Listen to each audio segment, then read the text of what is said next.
오늘 우리가 함께 살펴볼 말씀은 로마서입니다. 로마서 1장 1절부터 7절까지의 말씀입니다. 로마서 1장 1절부터 7절까지 말씀입니다. 예수 그리스도의 종 바울은 사도로 부르심을 받아 하나님의 공을 위하여 택정함을 입었으니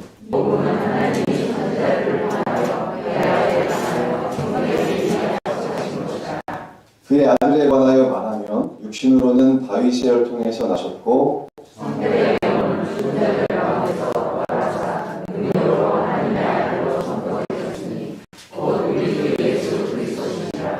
그로 말미암아 우리가 은혜와 사도의 직분을 받아 그의 이름을 위하여 모든 이방인 중에서 믿어 순종하게 하나니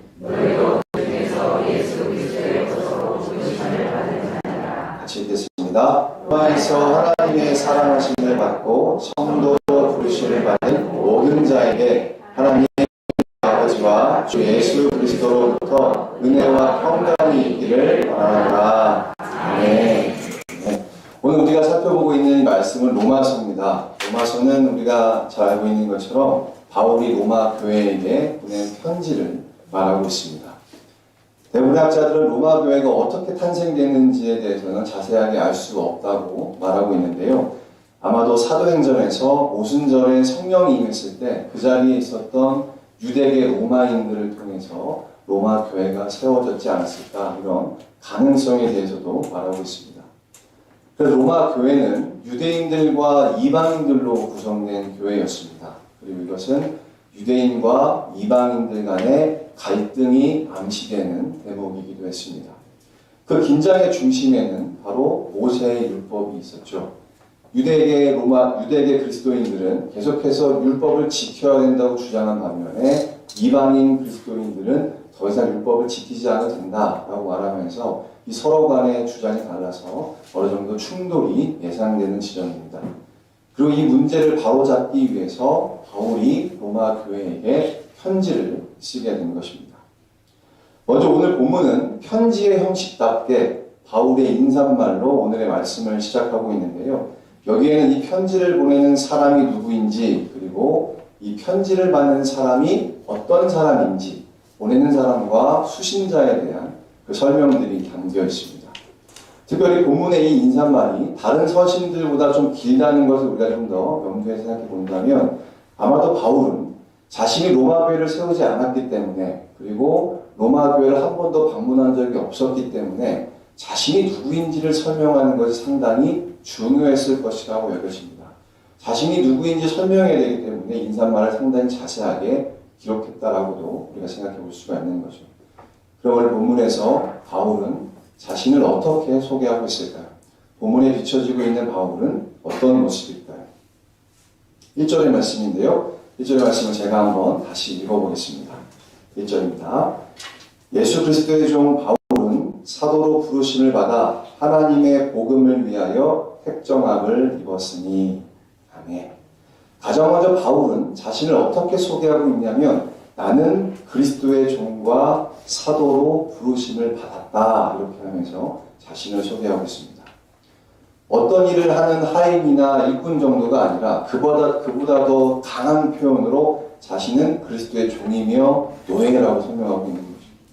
저는 그냥 그리스도의 부하입니다, 그리스도의 어떤 직원입니다, 이런 표현이 아니라 자신은 그리스도의 종이며 노예라고 설명하고 있는 것입니다.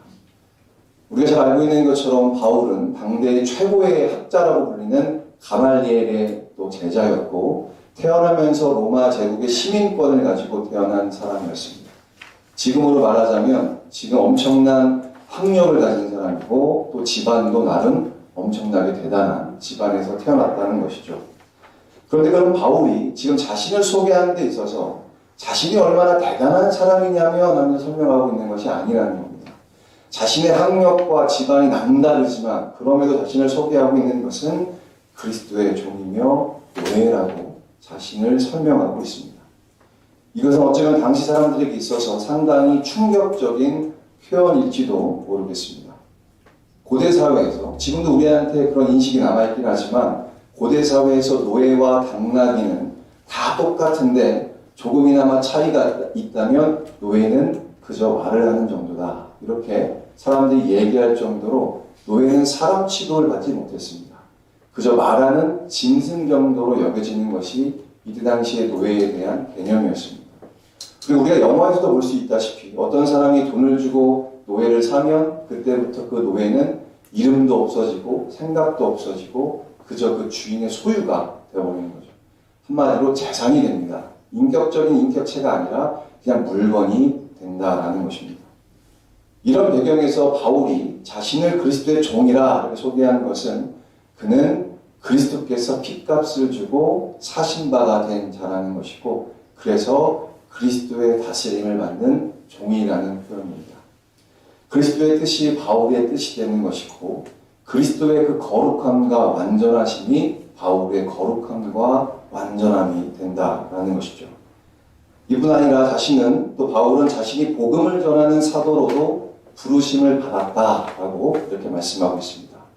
지금 바울은 자신이 행한 어떤 일들이나 업적에 대해서 말하지 않고 자신에게 행해진 어떤 일들에 대해서 계속해서 말씀하고 있다는 것을 우리는 조금 더 생각해 볼 수가 있습니다. 그래서 여기서도 중점은 바울이 아니라 바로 그리스도께 있습니다. 바울이 먼저 자원하거나 선택한 것이 아니라 그리스도께서 먼저 값을 치러주시고 그를 택하셔서 불러주셨다라는 것입니다.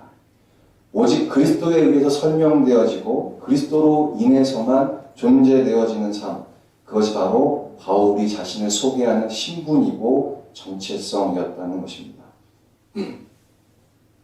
이어서 바울은 이 편지를 받는 사람들이 누구인지에 대해서도 설명하고 있습니다. 그것이 오늘 본문의 6절과 7절 말씀인데요. 우리 같이 한번 읽어볼까요? 6절과 7절입니다. 시작! 너희도 그들 중에서 부르심을 받는 자니라. 로마에서 하나님의 사랑하심을 받고 성도로 부르심을 받은 모든 자에게 하나님 우리 아버지와 주 예수 그리스도로부터 은혜와 평강이 있기를 원합니다. 아멘.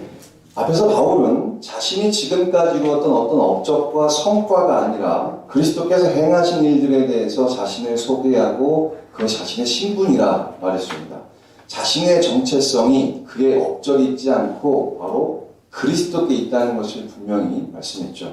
그리고 이어서 로마 교회를 소개하는 데 있어서도 복음의 황노지 같은 그 이방 땅, 로마 땅에 교회를 세운 그들의 업적을 드러내기보다 그들도 그리스도께서 행하신 일들에 대해서 말하고 있습니다. 그것은 로마 교회 또한 그리스도의 것으로 또 성도로서 부르심을 받았다라는 것입니다. 여기서도 부르심이라는 단어가 두 번이나 반복되면서 그들의 정체성이 어디에 있는지를 다시 한번 바울이 강조하고 있습니다. 이들도 먼저 자신들이 그리스도를 찾아가는 것이 아니라 그리스도께서 먼저 이들을 불러주셨고 그리스도의 소유가 됐으며 이로 인해 성도가 되었다라는 것입니다. 당시 세계를 지배하고 있었던 로마 제국의 시민권자라는 것은 그야말로 대단한 영향력을 의미했습니다. 정치적인 참정권이나 투표권, 또 재산권 같은 기본권은 물론이었고 또 때로는 어떤 사람들이 그에게 범죄 행위로 고소를 한다 할지라도 함부로 그 사람들을 체포할 수가 없었다고 합니다.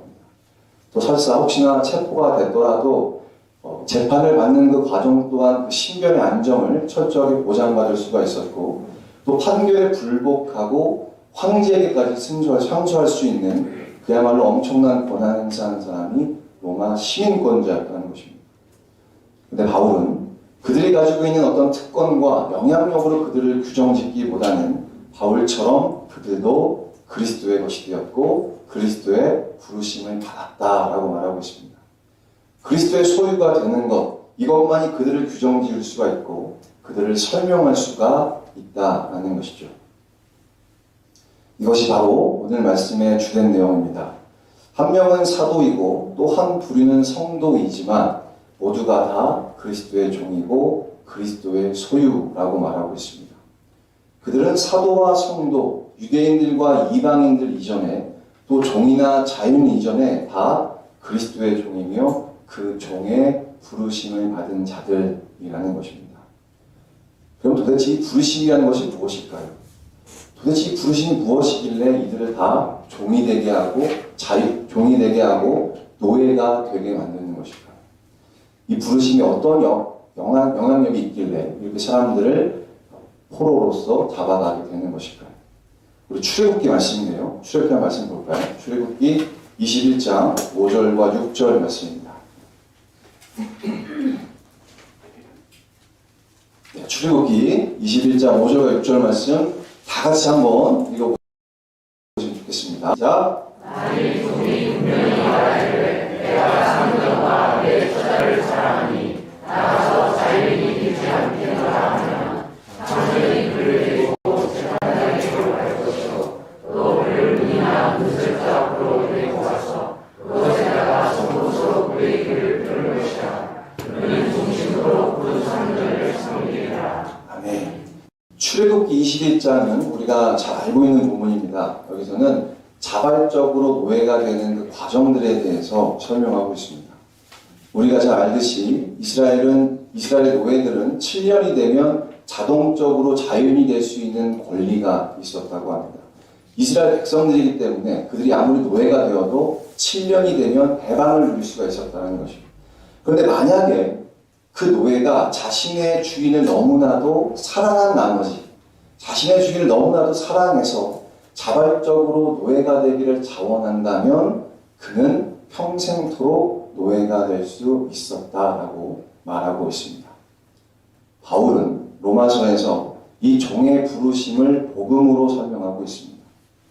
그 복음의 부르심 때문에 그리스도를 위해서 기꺼이 자신의 자유와 권리를 포기하면서까지 종이 되고 노예가 되기를 자원한다는 것이죠. 그리스도의 복음이 우리로 하여금 하나님을 사랑하게 만들기 때문에 그 복음 때문에 하나님의 사랑을 알게 되고 나도 하나님을 사랑하지 않고는 견딜 수 없도록 우리의 심령을 이끌어 가기 때문에 기꺼이 종이 되고 노예가 되고자 한다는 것입니다. 자신이 가지고 있는 그 권리와 자유가 아무리 대단한 것이라 할지라도 그 모든 권리를 포기할 만큼 그리스도의 사랑이 더 중요하고 더 간절하기 때문입니다. 그래서 어떤 소개보다 그 어떤 자신의 신분과 정체성보다 그리스도의 종으로 소개하는 것이 그의 기쁨이며 그의 간절한 소원이 된다는 것이죠. 그것이 바로 오늘 본문 살펴봤던 2절부터 5절까지의 말씀입니다. 완전한 인간이시면서 하나님이신 그리스도께서 죽은 자들 가운데서 부활하셔서 성경의 모든 약속들을 성취하심으로 그리스도를 주님이라 고백하며 그를 섬기게 되는 것입니다. 사랑하는 성도 여러분, 우리에게 자신을 규정하는 요소들은 참 많이도 있습니다. 어떤 사람은 우리의 이름이 될 수도 있고 또 가족이나 내가 하는 일들, 나의 출신, 학벌 등등 다양한 것들이 있습니다. 또 교회 속에 있다 보면 우리의 직분도 나를 소개할 수 있는 어떤 요소가 될 수가 있겠죠. 그런데 그 모든 정체성보다 그 모든 신분보다 더 우선시되어야 되고 중요한 것은 바로 우리가 그리스도의 소유가 되었다는 것입니다. 내가 누구의 아들이고 남편이기 이전에 내가 어떤 학교를 나왔고 또 내가 지금 하는 일이 무엇인가 보다 그리스도의 종이라는 그 사실이 그리스도의 부르심을 받았다는 그 사실이 나를 가장 잘 규정하는 나의 정체성이라는 것이죠. 그래서 복음의 정체성은 내가 나를 판단하지 않게 만듭니다. 내가 어떤 사람인지 나 스스로도 판단하지 않는 것이고 우리의 정체성은 불완전한 나의 판단에 맡기지 않고 그리스도 안에서 베풀어 주신 가장 완전한 그 사랑 앞에 우리의 정체성을 다 내어놓는 것이죠. 그러니 나 자신을 판단하기보다 나의 정체성이 되시고 나의 신분이 되시는 하나님을 더 깊이 바라볼 뿐입니다. 내가 누구인지를 하나님을 바라보면서 계속해서 직시하고 기억하는 것이죠. 그것만이 나의 능력이 아니라 하나님의 능력만을 더 의지할 수 있는 비결이기에 그렇습니다. 우리가 앞에 살펴봤던 것처럼 지금 로마 교회는 유대인들과 이방인들로 구성된 교회였습니다. 역사적으로 그 전례를 찾아볼 수가 없을 정도로 전혀 다른 신분과 민족의 사람들이 하나가 되었고 정말 독특한 새로운 공동체가 형성됐습니다. 어떻게 보면 그들의 출신과 신분이 너무나도 달라서 비슷한 구석이라고는 전혀 찾아볼 수가 없어서 그들을 한마디로 규정하기가 쉽지 않았을 것입니다. 그들의 정체성, 그들의 신분이 무엇인지를 한 단어로 설명하기가 어려웠다는 것이죠. 그럼 이들을 하나로 묶을 수 있는 단어가 뭐가 있었을까요? 이들을 어떻게 설명할 수가 있을까요? 전혀 신분도 다르고 생김새도 다른 사람들을 무엇이라 설명할 수가 있을까요? 그것이 바로 교회라는 것이고 그것은 부르심을 받은 자들이라는 뜻으로도 생각해 볼 수가 있습니다. 이것이 바로 교회를 규정짓는 가장 본질적이고 중요한 정체성이기에 그렇습니다. 한국의 한 심리학 전문가는 한국인들만의 독특한 자기 소개 방식이 있다고 하는데요. 그것은 자신의 학교와 출신이 어딘지를 설명하는 것이고 자신의 이력을 자세하게 기록하는 것이 그들의 이력서의 내용이라고 합니다. 자신에 대한 소개보다 자신의 업적과 이력을 소개하는 것이 한국인들의 소개 방식이라는 것이죠. 그래서 우리나라에서도 은퇴하는 분들 말씀 들어보면 자신을 어떻게 소개해야 될지 당황스럽다라고 말하는 분도 계시더랍니다. 자신의 직위와 직분들이 다 내려놓으니까 이제 나를 어떻게 소개해야 될까 막막하다라는 것이죠. 그래서 외국계 회사들은 한국인들의 이력서를 받으면 이런 생각을 한다고 합니다. 도대체 이 사람은 언제 자기를 소개할까? 이력서에 이력만 계속 적어놓고 그 사람에 대한 소개는 몇 줄 되지 않더라는 것입니다. 이처럼 많은 사람들이 자신의 이력이나 직업에서 자기의 가치를 찾으려 하고 정체성을 찾으려고 하지만 문제는 그 이력과 직업에 사로잡혀서 오히려 종이 되고 노예가 되는 경우가 더 많다는 것입니다. 남들보다 더 많은 이력과 직업을 가지면 그래서 교만에 사로잡히게 되고 또 그것을 갖지 못하면 그래서 좌절감에 붙잡히기 때문입니다. 사랑하는 성도 여러분, 돈만 밝히는 의사를 우리가 좋은 의사라고 말할 수가 있을까요? 좋은 의사는 사람을 살리는 정체성을 확고하게 가진 사람을 좋은 의사라고 부를 수가 있습니다. 의사의 정체성은 직업에 있지 않고 그가 가지고 있는 신념에 달려있기 때문입니다. 그럼 우리는 어떻습니까? 우리는 나 자신을 소개할 때 무엇라고 소개하고 있습니까? 나를 소개하는 데 있어서 가장 먼저 내가 우선적으로 중요하게 설명하는 소개 방식은 어떤 것들이 있을까요? 오늘 말씀처럼 그리스도의 부르심을 받은 자라는 것이 내게 있어서 가장 중요한 나의 정체성이며 신분일까요? 사랑하는 성도 여러분, 이력서와 직업이 내가 누구인지를 결정하지 않습니다. 내가 무슨 일을 하고 있느냐가 나의 어떠함을 설명하지도 않습니다. 우리의 소명, 하나님의 부르심은 직업으로의 부르심이 아니라 제자도의 부르심이기에 그렇습니다. 우리는 그저 어떤 직업이나 또 직분을 가진 사람들이 아니라 그래서 우리가 누구이기에, 우리가 누구의 가족이기 전에 또 어떤 회사나 교회에서 권사이고 집사이기 전에 그리스도의 부름받은 자, 그리스도의 소유라는 것이 우리의 신분임을 조금 더 확고하게 인식했으면 좋겠습니다. 예수께서 핏값을 주고 우리를 사셨기 때문에 그리스도의 그 사랑 때문에 나의 모든 자유와 권리를 포기하면서까지 그리스도를 닮기를 소망하는 것, 이것이 우리 성도의 신분이며 정체성입니다. 그러니 그리스도 안에서 나의 신분, 나의 부르심이 무엇인지를 다시 한번 돌아보시기를 바랍니다. 그리스도의 종이며 노예라는 이 신분에 대한 그 확신을 더 분명하게 가지시길 바랍니다. 학생이나 군인들이 자신의 정체성을 가지고 열심히 노력을 하는 것처럼 신분에 대한 확고한 인식이 그 신분에 합당한 삶을 살도록 인도해 줄 것입니다. 성령 하나님께서 그리스도의 부르심을 기억하게 해주셔서 그 사랑 안에서 기꺼이 그리스도의 종이 되기를 자원하시는 저와 여러분 되시기를 주의 이름으로 축원합니다. 아멘.